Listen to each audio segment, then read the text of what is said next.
In the Philippines, more than 800,000 women and children work in the sex trade.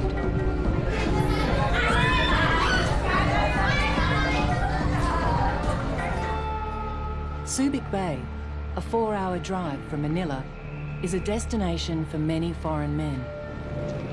Men who come to buy sex from vulnerable women and children who are desperate to escape poverty.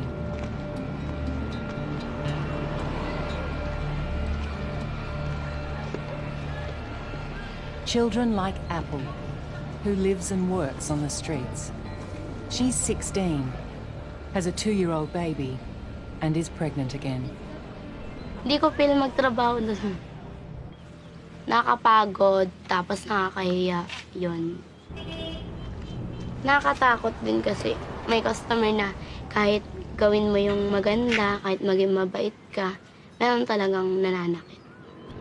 Kaya pag pumasok ka ng hotel, isang paa mo nakalubog na sa hukay. Marami na namatay doon na babae sa ginagawa ng customer. Kasi delikado talaga. Delikado.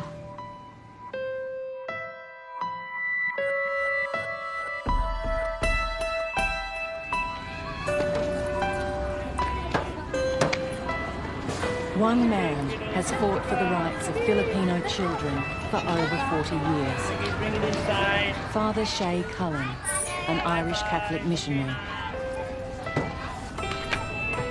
In the modern age, people now have huge disposable income. They can travel from Europe and America and Australia. They can travel anywhere they want in the world at a very low cost. So we see more and more international tourists traveling to Southeast Asia, South America, where there are many, many poor people. And now suddenly hundreds of thousands of men are coming here to buy sex from underage children. Father Shay opened the Prader Foundation in 1974, which includes this home for over 70 girls. They may look like regular school children, but they've all been rescued from brothels and sex bars, or suffered sexual abuse at the hands of foreigners and Filipino men, some as young as 6. The bars are for their own safety. In the past, armed men and pimps have attempted to kidnap them. But this is the phenomenon of Jesus, the revolutionary. Children are number one. They're the most vulnerable, the weakest, they're the ones we are challenged to defend, to protect, and to help. Now, 3 former Australian policemen have come to help Father Shay. My name's Dennis Gray, and I've been retired for 13 years. I've never been involved in investigating pedophiles, and I'm appalled at what I've been exposed to and what I've seen, and I'm happy to contribute to your joint effort. My name is David Thompson. I'm also a former federal police officer and an investigator, and I'm very happy to be here, and it gives me an opportunity to try to improve my very limited Tagalog. So, magandang umaga.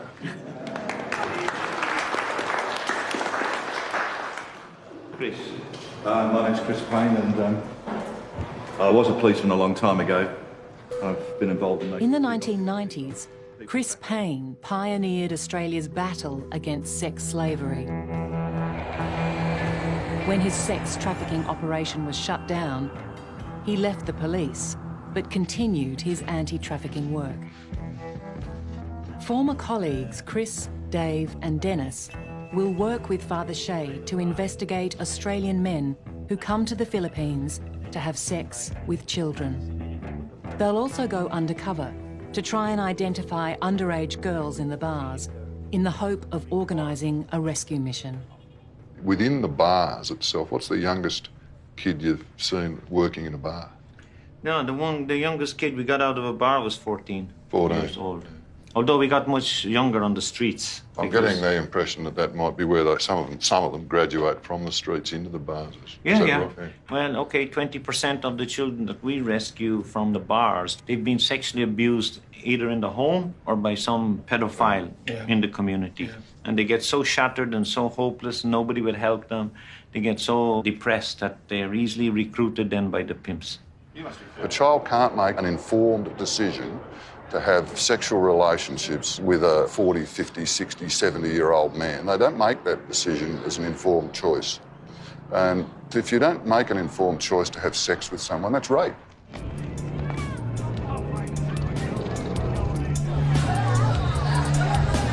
That night, Chris, Dave and Dennis pose as tourists to go undercover into Subic Bay's sex bars.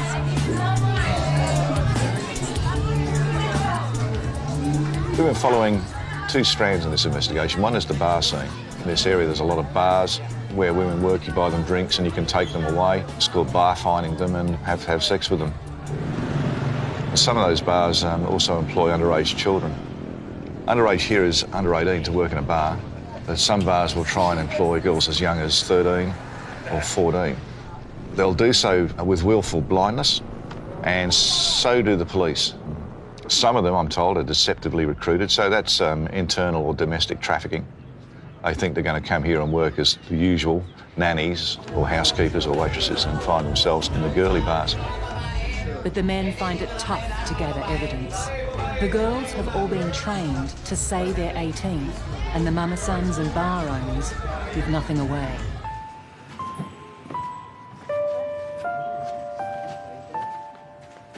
Michelle was underage when she once worked in Subic Bay's sex bars. But before that, aged just 14, she lived with a 37-year-old Australian, Marcos Gonzalo. In 2010, Gonzalo was arrested and charged with child sexual abuse.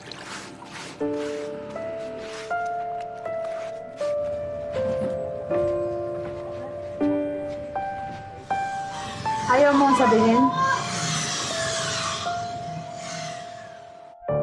Gonzalo was released on bail and disappeared, despite a court order stopping him from leaving the country. He may be hiding out in the Philippines, or he may have fled illegally. Dave takes a victim statement from Michelle, hoping to find out and to establish a prima facie case against Gonzalo.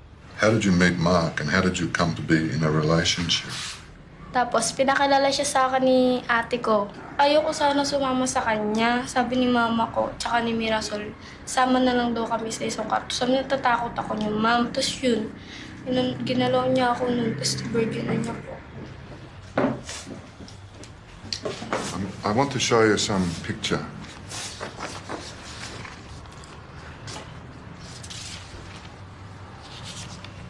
Can you tell me if you know that name? Marcos. Where is that picture taken? Do you know? Sa kwarto niya sa baseball. Pinakulong niya ako sa kwarto. Hindi niya ako pinapalabas. Mark used to lock you in the room, is that correct? Did he tell her what would happen if she did get out? Patay niya ako, wow. Ayaw niya akong pag may mga lalaki, ayaw niya akong may kasama doon. Kahit nandiyan yung kaibigan ko, ayaw niya. Gusto niya, isa ko lang. Kasi pagkasama niya ako, may iyak ako lang. So, ginawa niya sa akin.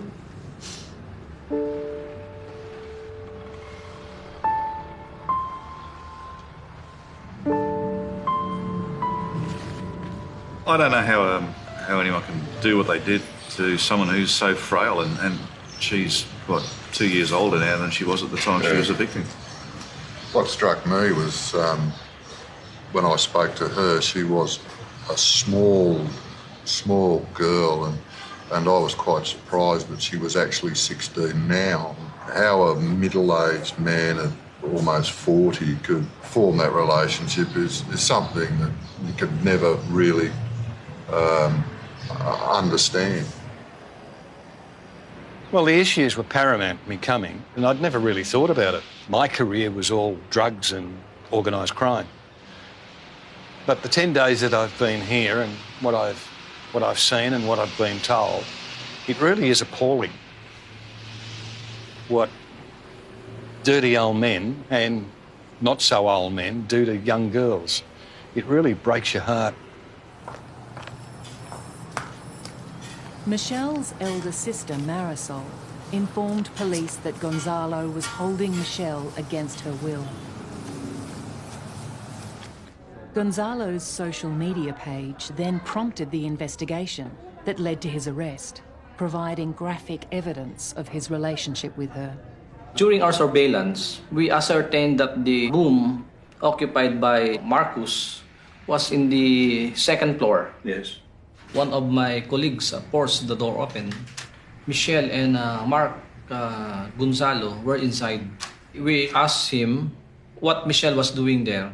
And Mark told us that Michelle was his wife. He intended to marry her.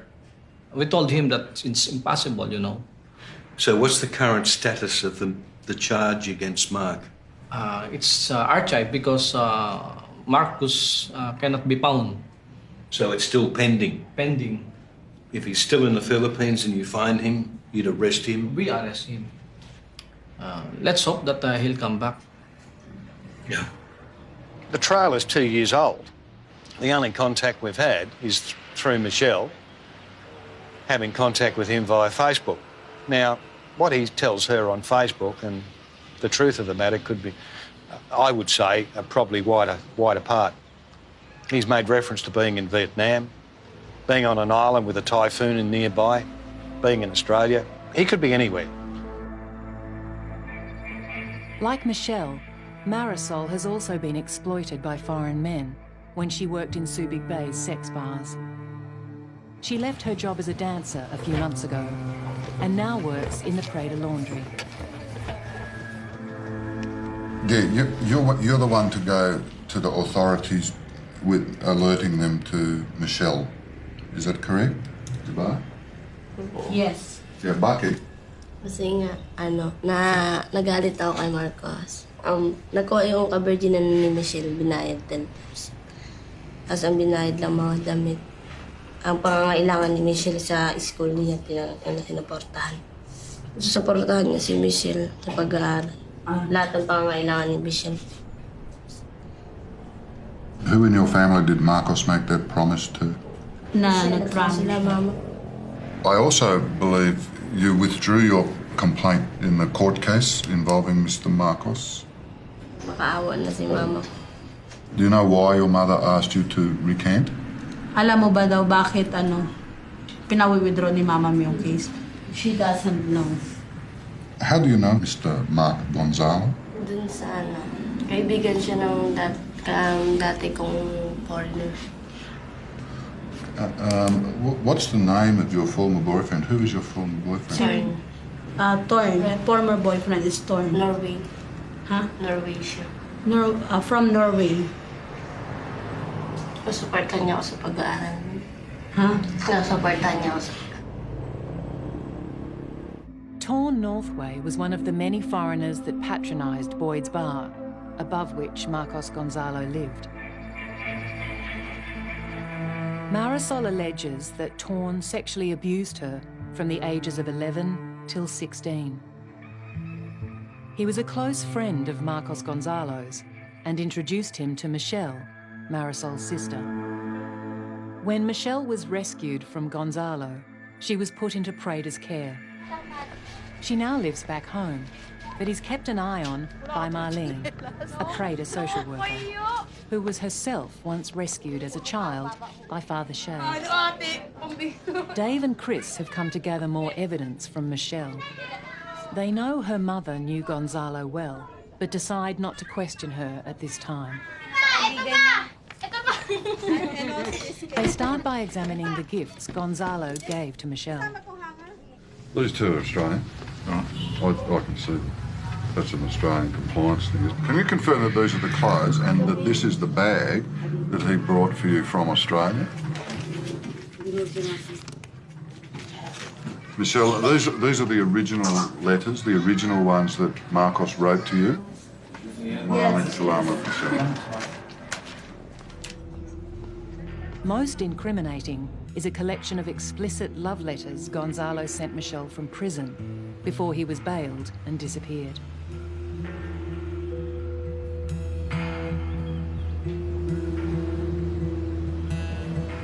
If these letters had been written in an Australian prison to a witness in an Australian jurisdiction, that some form of offence for trying to interfere or intimidate the witness would be liable for that. There's constant reference to the fact that he's almost begging her to withdraw her affidavit so that she and he can go free and resume the relationship that they've been in. There's nothing in those letters to suggest where he would currently be or where he has been in Australia, where he lived, his past life. There's just nothing of that nature. He doesn't leave too many clues, does he? As to his background, right? That's worrying because it would indicate to me that he's not just a middle-aged man who's stupidly fallen in love with a young girl. He's a serious abuser.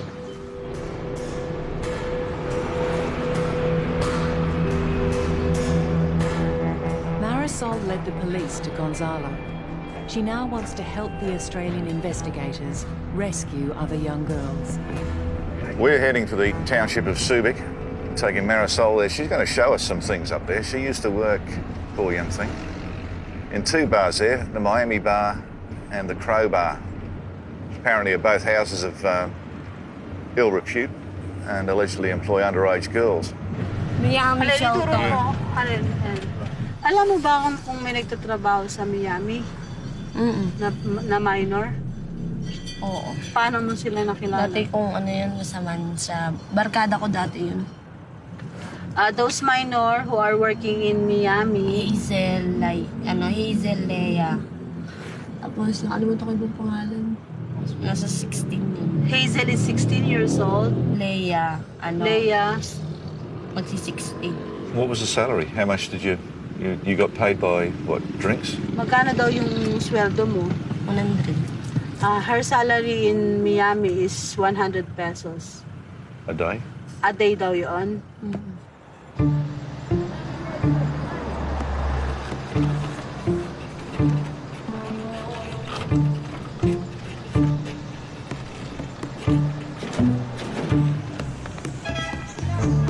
That evening, the men head to the Crow Bar. They want to identify the underage girls named by Marisol in the hope of a later raid and rescue mission. Their strategy is to elicit information about the girls and the bar owner from its mama-san. They soon spot Princess and Jen, who are both aged 15.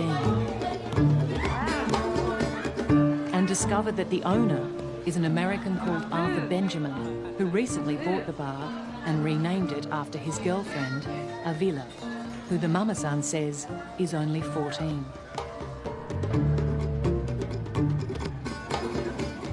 In the Miami bar across the road, the men again pose as tourists and find all the girls working there are underage, some as young as 13.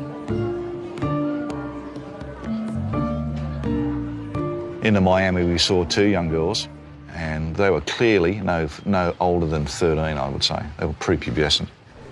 A guy turned up who we were told later was a colonel in the Philippine National Police. He walked right past the girls, as a matter of fact, and he was there with the owner and a solicitor, and no idea what that was about. But these bars are operating openly in a country where it's illegal for anyone under 18 to work in them, and in a country where prostitution is illegal. We spoke to Marisol and she told us about certain women who were working in the girls in the Miami bar and another bar. And then we went to those bars. Great. Acquired some photographs of those people. Oh, brilliant. Okay, these are the photos of the suspected minors, right? Yes. These kids. These are really underage children. Look at that. There's no raid on these clubs, and if these children are not rescued, then I'm sorry to tell you that for sure there's corruption at the highest level. Yeah. Okay? We'll know it.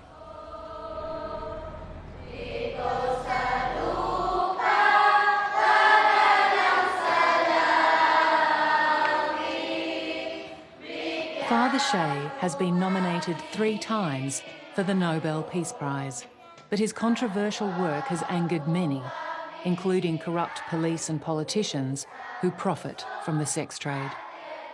He's been threatened by pimps and brothel owners and has survived a shooting whilst protesting for child rights. Undeterred by threats and assassination attempts, and with new evidence of underage girls working in the bars, Father Shea and Dennis head to Manila to meet with the Ministry of Justice and the National Bureau of Investigation, hoping to organise a raid. But when they get there, there's a hitch.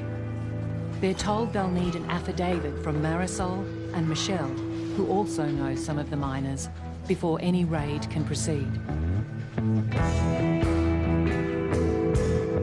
Father Shea wants to ensure that the raid is a success. So he recruits another expert to plan a sting on the 2 bars. Hello, John. Very welcome. Hey, Good Father to see Shea. you. It's good to see you. It's been a long journey to get here. Great. It's been like, what, 5 years since I sent you the email saying that... John Curtis, a former Australian Special Forces officer, is the founder of Grey Man, an organisation that rescues children from the sex trade in Asia. I was just watching my young daughter sleep, and this voice just came into my head and said, there are children her age being abused in Southeast Asia. And I took that as a sign, and I decided to go up to Southeast Asia and carry through on the sort of promise I made to myself. Before I left, I promised my daughter that I would rescue 5 children for her, and I think that's where it all started. Has she ever seen this door open? Nakita mo ba daw na minsan itong bukas? Oo, pag tanghali lang. This door is open. John works with Marisol to plan the sting on the 2 target bars. Only in noon. Sa baba. Diba? May hagdanan kasi yan eh. Paikot yung hagdanan niya. Papunta pa exit. Meron naman ditong short time room. Whilst John is setting up the sting, the other investigators head to Boyd's bar, which Gonzalo lived above with Michelle. They want to corroborate Michelle's victim statement so they can build a case against Gonzalo to present to the Australian Federal Police. Under Australia's child sex tourism laws, if convicted, Gonzalo could face a maximum 25-year jail sentence. The NBI Michelle describes the night of her rescue and Gonzalo's arrest. Natulog pa kasi ako nun eh. Tapos yun, nagising ako. Tapos sabi niya na si Mark, nakapo sa snack. Were you sleeping with Mark that night? tulog kasama si Mark. Yes, she slept with Mark at that night. Okay. Can we go inside? Where's our caretaker? I think it's Okay. Ito daw ba yung padlock na kaya hindi ka nakakalabas? Oo. Yes, she said. Why did you tell the NBI to come here to raid this place? Nilalak nga. Nag-text sa ako yung kapatid ko na nilalak nga daw siya doon. When you got the text, did you tell your mother? Alam naman ni mama ko. She said that her mother know everything. But later on, she retracted her Statement. complaint and her statement to Rowley. Ano yun, nagmakaawa sa akin si mama ko. Kasi nga madadamay si mama ko.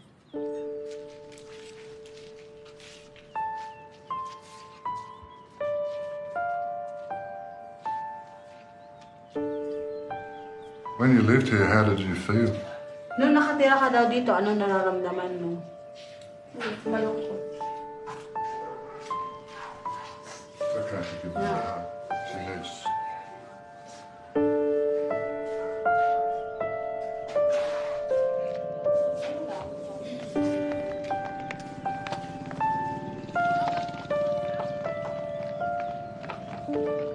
What was Michelle's parents, or her mother, her father, what was their attitude when you told them that what had happened? They were angry. At who? At us and the elder sister, Mira. Why were they angry with you? Because they told us that we're meddling with their affairs. Who said that? The mother. And then even while at And the NBI, the mother was kept calling Michelle and the elder sister, telling them to go home, not to pursue the case anymore, because because Mark loves you and he will marry you, like that. That is the mother of Michelle. Hello, mabuti. Cristeta. Dave decides it's time to interview Michelle's mother. I understand that the NBI arrested Marcos Gonzalo and put him into the prison because of a complaint made by you. Okay. She cannot remember anymore. And the complaint was about Marcos having sexual relations with Michelle. Pinirmahan ko yun? Wala akong pinirmahan yun. Nagutang kayo doon sa NBI. Alam ko yun.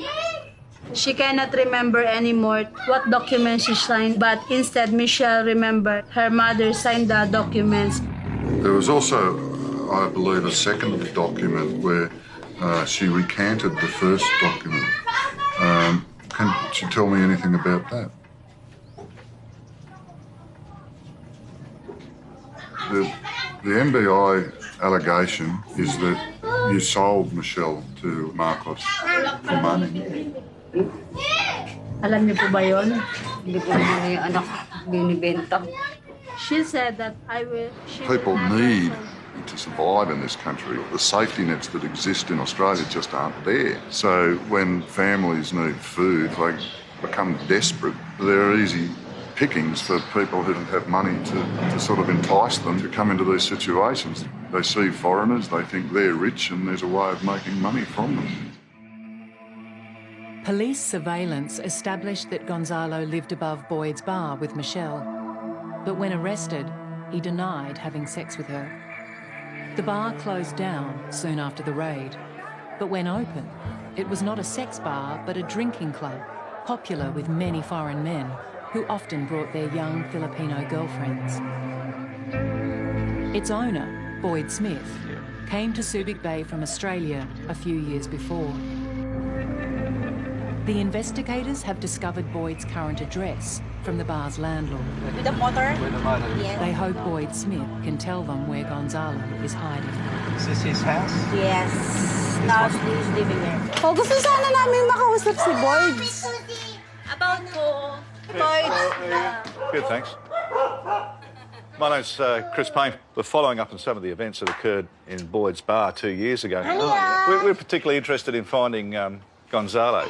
Yeah, I'd love to get him too, yeah. Yeah. Why's that? He owes me lots of money too. The young victim was a girl called Michelle. Victim, yeah, that's a loose word. So was Marcos staying there with the girl?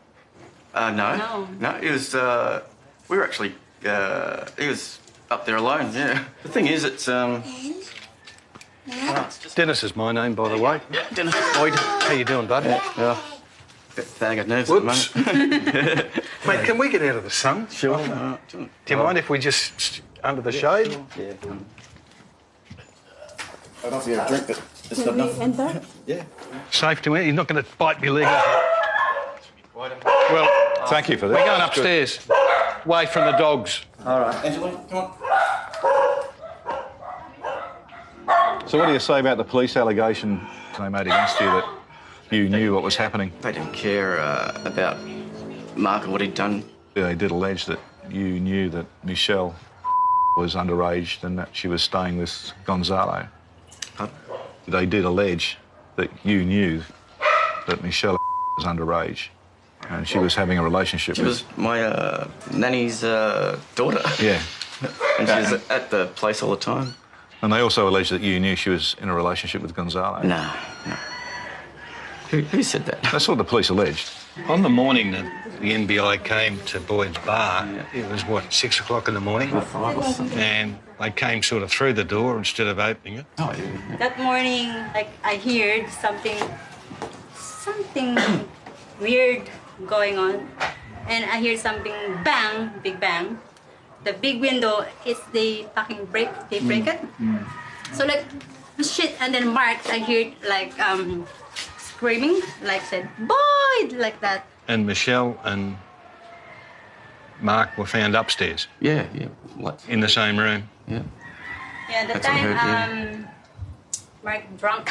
In the same room? They're not naked. They were naked? No. They weren't naked? They're not naked. I don't know. They'd had But- time to put their clothes on, eh? No, because Mark is really drunk that night. Because we are all drinking that night. Boyd's wife, Jen, suddenly provides the investigators with a breakthrough. After the release from the jail, Mark stayed with you for 1 week. Mark stayed with us because no one's gonna stay. So until Mark go back to Australia. Paano mo nalamang bumalik si Mark sa Australia? Hinatid namin siya sa airport. Jen also gives the investigators a copy of a passport belonging to Marcos Gonzalo. It is now clear how, after skipping bail, he was able to defy the court order put in place to stop him leaving the country. His real name is Michael James Hackett. When the police charged, he was charged in the name of Gonzalo. Did the police ask you for passports or anything, did they? No, they don't care. They just wanted to, I don't know. So they just took his word for what his name was? Yeah. They didn't even... If Gonzalo were arrested in Australia for the same offence, simply releasing a foreigner on bail and just taking his say-so as to his identity would be unheard of.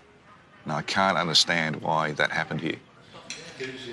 Detective Bessara is informed about Gonzalo's true identity. He gives Father Shea a computer hard drive seized from an associate of Gonzalo's who was also arrested. He hopes it will hold clues to Gonzalo's whereabouts in Australia. Chris examines the drive but finds nothing about Gonzalo, alias Hackett, as it predates his arrival in the Philippines. What he does find are many photos and videos of girls and young women, filmed by foreign men and stored by Hackett's friend on the hard drive.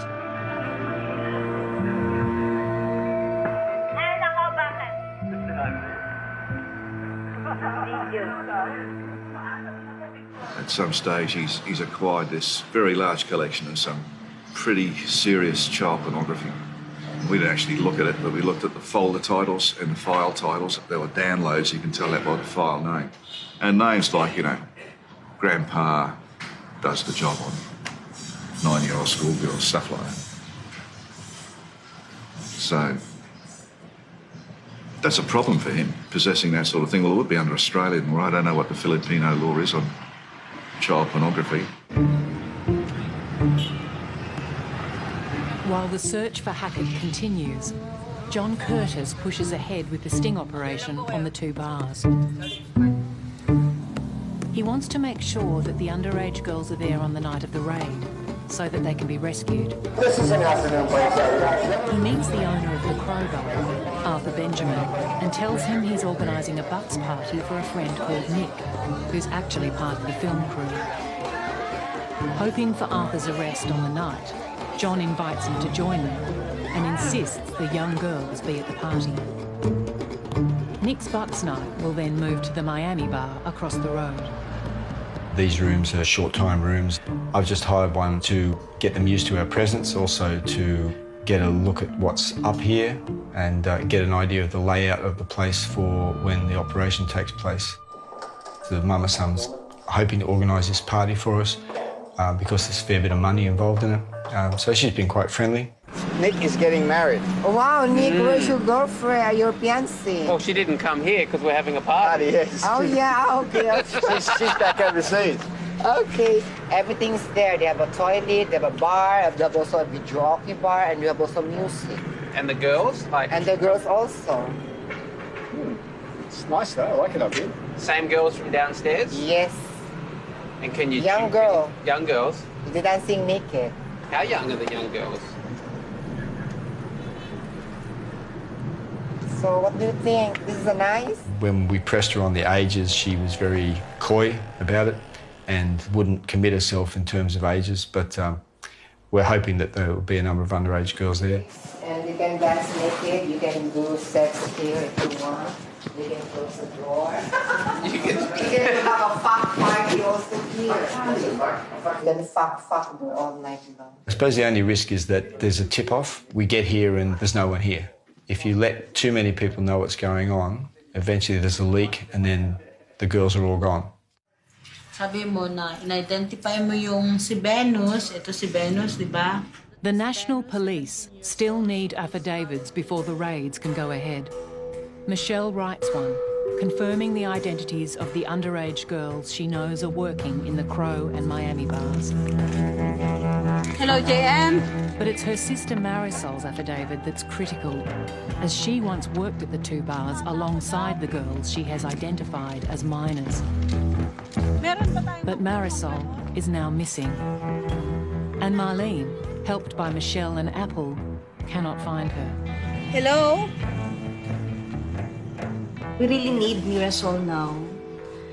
Because if we're going to bring the statement of Michelle to the NPI, it is not enough. It would not suffice. Mirasol is our key person here.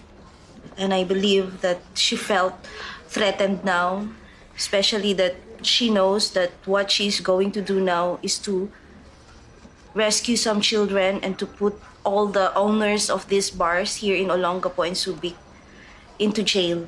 So that is the fear of Mirasol now. The next day, the search continues. Michelle takes Marlene to Marisol's boyfriend's house.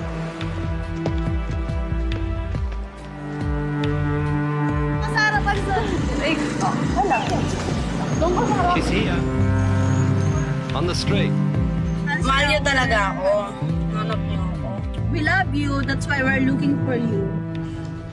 Okay. So ito, gagamitin ngayon natin ito. Isasubmit natin bukas sa NBI. At panunumpaan natin yon, no? Na totoo nga na merong mga nagtatrabaho mga minority edad doon ng pagre-rescue doon sa mga batang ito. Ikaw pang tagaligtas nila. Tagapagligtas, Angel de la Guardia. Ano lang yan? No?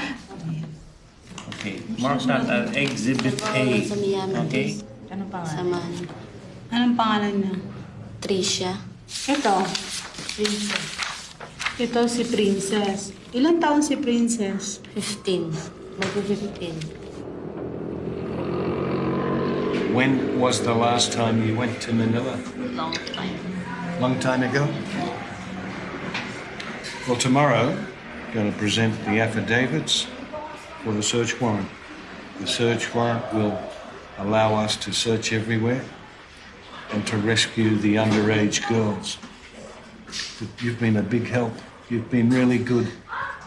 Thank you. You and Michelle and April. April. April. Me? June? July, August. Oh, now you're telling jokes. But I can tell you that this is the hardest job and unpaid job in the whole world that anyone. The sting for the night of the raid is now in place. But the National Police may still take weeks to examine the affidavits and approve the operation. And John now needs to head home. Yeah, I'm fatigued after 3 weeks. You're worn out 3 weeks? Oh my God, you tried for now 30 years. Perhaps it's a never-ending battle.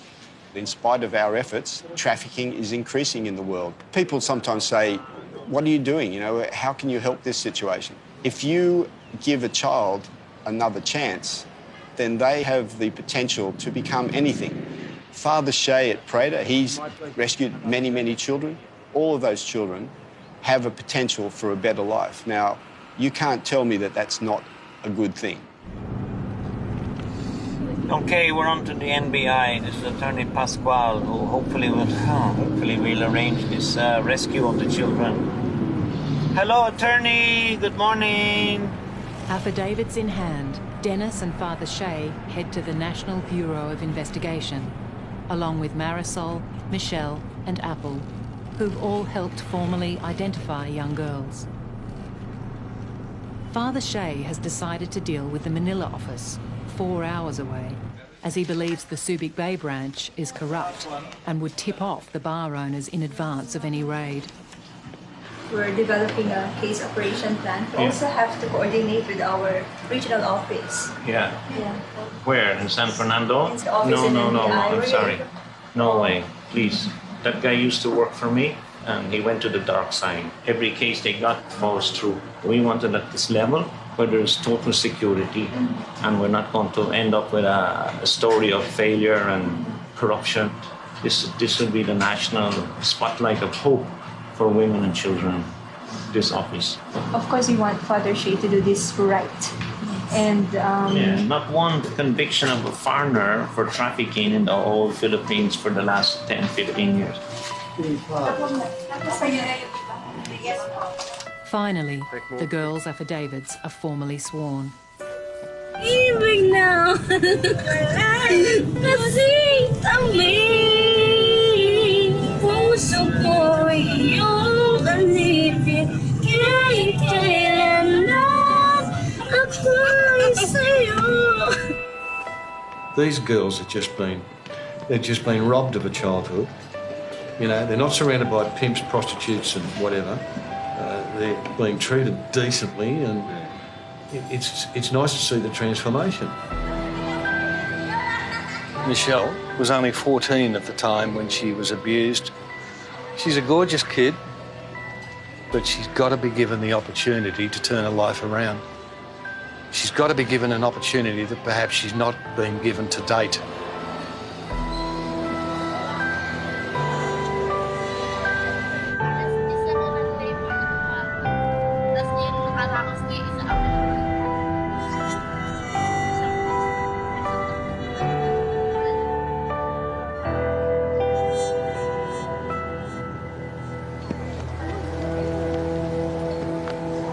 The next day, with the raid now set in place, Dennis feels it's time to present a file on Marcos Gonzalo to the Australian Federal Police.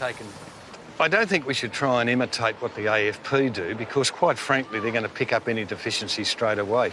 I think we just look at it in a way that makes it comprehensible, tells the story in a succinct way, like we're only briefing them.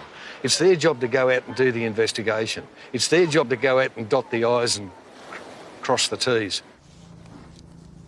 The Australian Federal Police has offices in 35 locations around the world, including Manila. They collect intelligence on transnational crimes, such as terrorism, and on Australian child sex offenders overseas. So we're in a situation where we do need to see you to pass on this briefing paper, for you to forward it to Canberra, given my knowledge of how... No, I'm not. No, I'm telling you how I understand the situation. I'm certainly not suggesting... I'm not suggesting what you said, telling you how to do your job. Yep, no, I've got no intention of inflicting an injury on you or ambushing you in any way. My intentions are totally honourable, and you ask me a question and I'll give you an answer. Okay. Bye-bye. Well, that was a fucking total waste of time, that. She is paranoid to blazes. She wants to speak to her people in Canberra before she agrees to anything, and she's going to be waiting for an email from me outlining what it is that we want to do and what we're going to give her. You don't answer. I really want to have it on the record that we reported this to the Australian Federal Police, and I think they should know about it and give us all the help and cooperation that we need. This is the big issue everywhere, and they seem not to be very interested. And that bothers me a lot. I think they should be, number one, calling us back within 5 minutes to assure us of their help and support. So there's a lot that we have to get doing. They're not answering. I mean, it's ridiculous. No, they should have a hotline.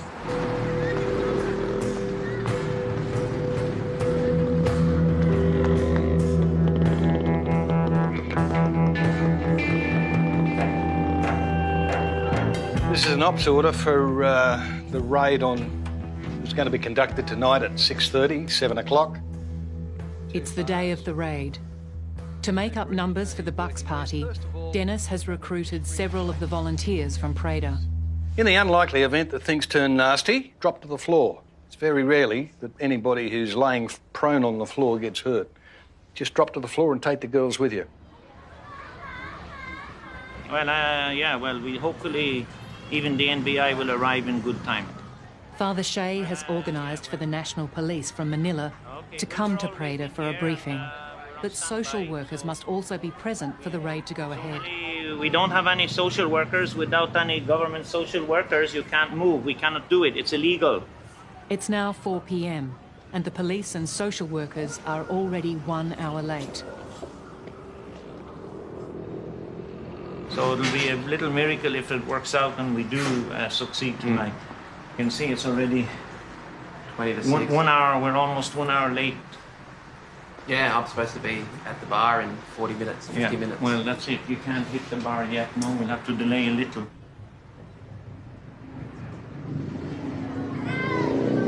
No answer.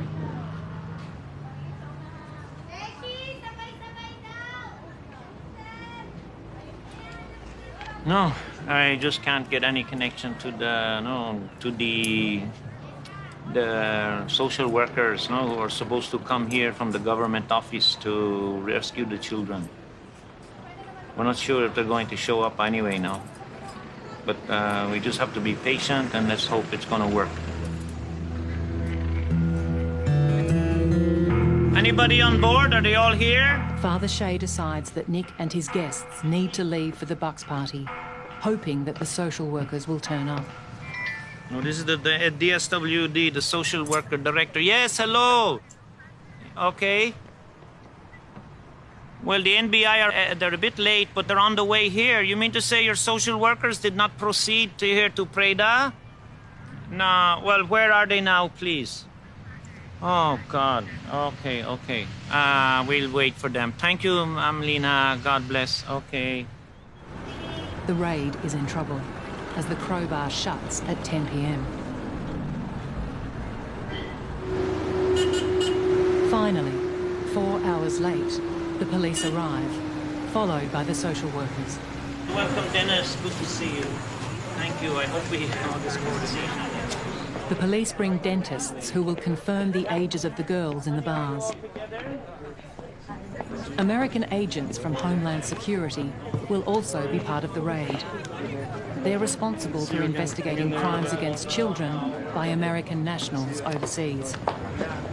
The owner of the Crowbar, Arthur Benjamin, is American, and if found to be trafficking minors, he may face a life sentence in the United States. The first target, I believe Team 1, is going to be involved at the Crowbar, also known as the Avila Bar. So as someone pointed out earlier, it's very important that we hit both bars at the exact same time to make sure these girls and other individuals don't go running in a lot of different directions. We want to maximize the victims that we rescue. We've got to be fluid and fast.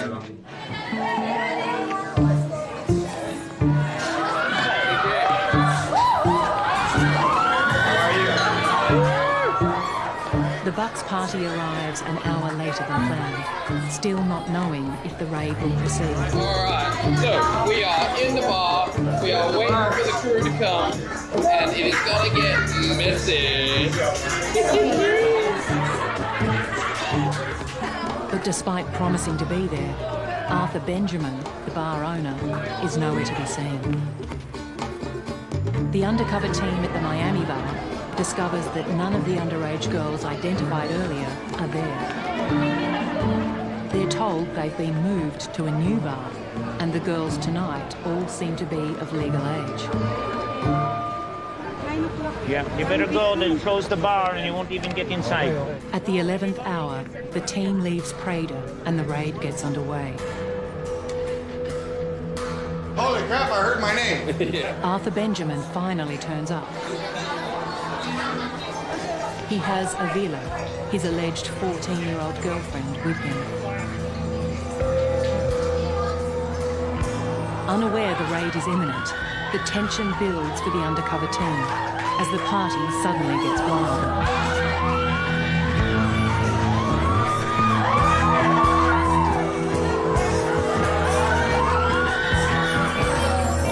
And the pressure is increasing for them to pay the girls for sex.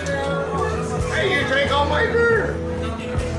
Ah, she get money on it. Who put the money on there? I used to give her 500 pesos at a time just so she'd take it up her ass. So do 100 in pussy, 500 in rest. See the sign, crowbar, that's it. Crowbar, that's it. On the left. Stop, go. Get out, go.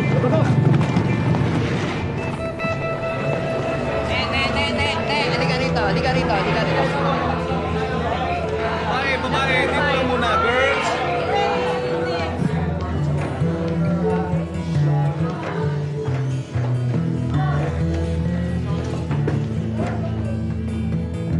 Nothing? It's empty. Both bars are raided at the same time. At the Miami, none of the girls in the Prater report are found. But the new girls working there want to file charges against the owner of the bar. They've been trafficked from a distant province with the promise of work at a beach resort, not prostitution in a bar.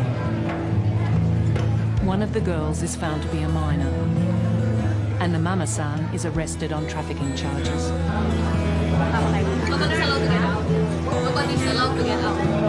Nobody can get out.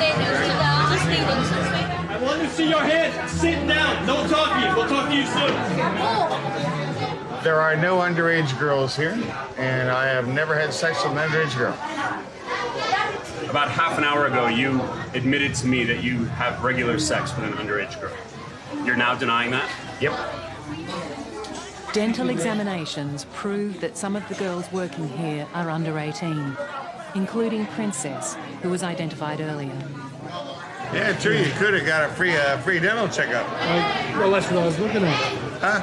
Didn't work, did it? Well, we are happy that we will be able to rescue some of these minors. They shouldn't be here. Yeah, they should be in school. Anything. So I'm being arrested for what? Yeah, taking child abuse for hiring minors. There's no minors here. Well, I'm minors here. There are minors. Where? So there are no minors here. Oh, okay, fine. I'll do it. Yeah, I ain't got a problem with that. The Crowbar's mama-son is also arrested. The rescued minors and trafficked women are being taken to a local social welfare centre. Arthur Benjamin will be making the long trip to Manila with the NBI.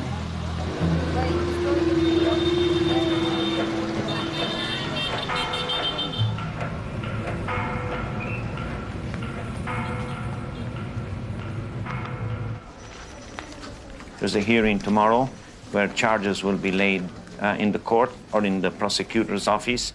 These mama-sans from the Miami bar are sending text messages to Marisol and Michelle about death threats. We're going to do something to get you back for what you've done, you know.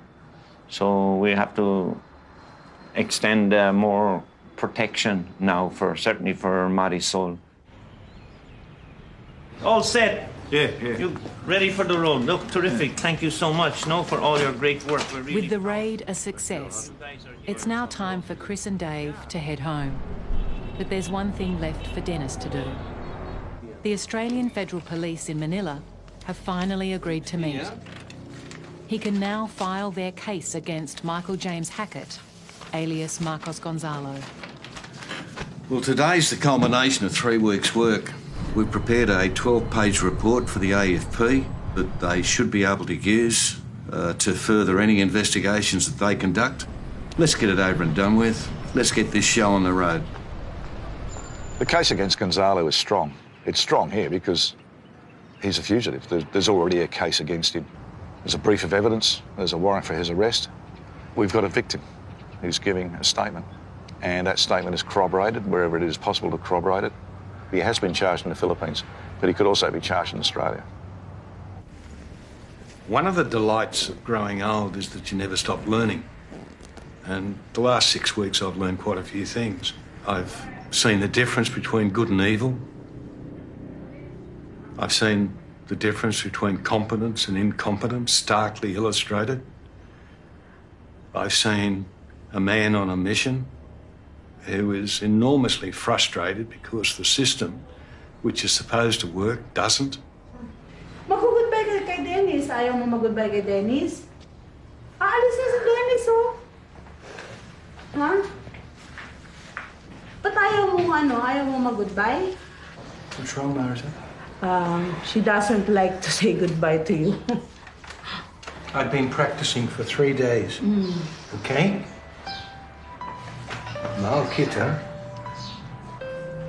tulad nung isang arak. Naiintindihan na? She understands. Intindi?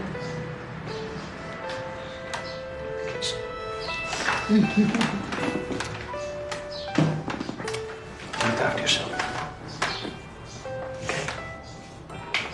I gotta go home now.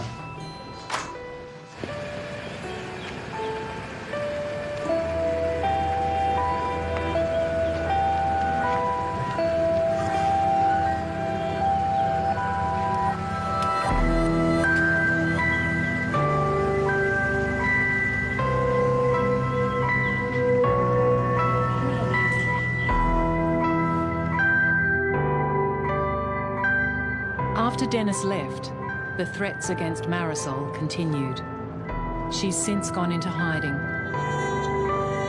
The Australian Federal Police has now located Michael Hackett in Queensland, but will not pursue him for any crimes.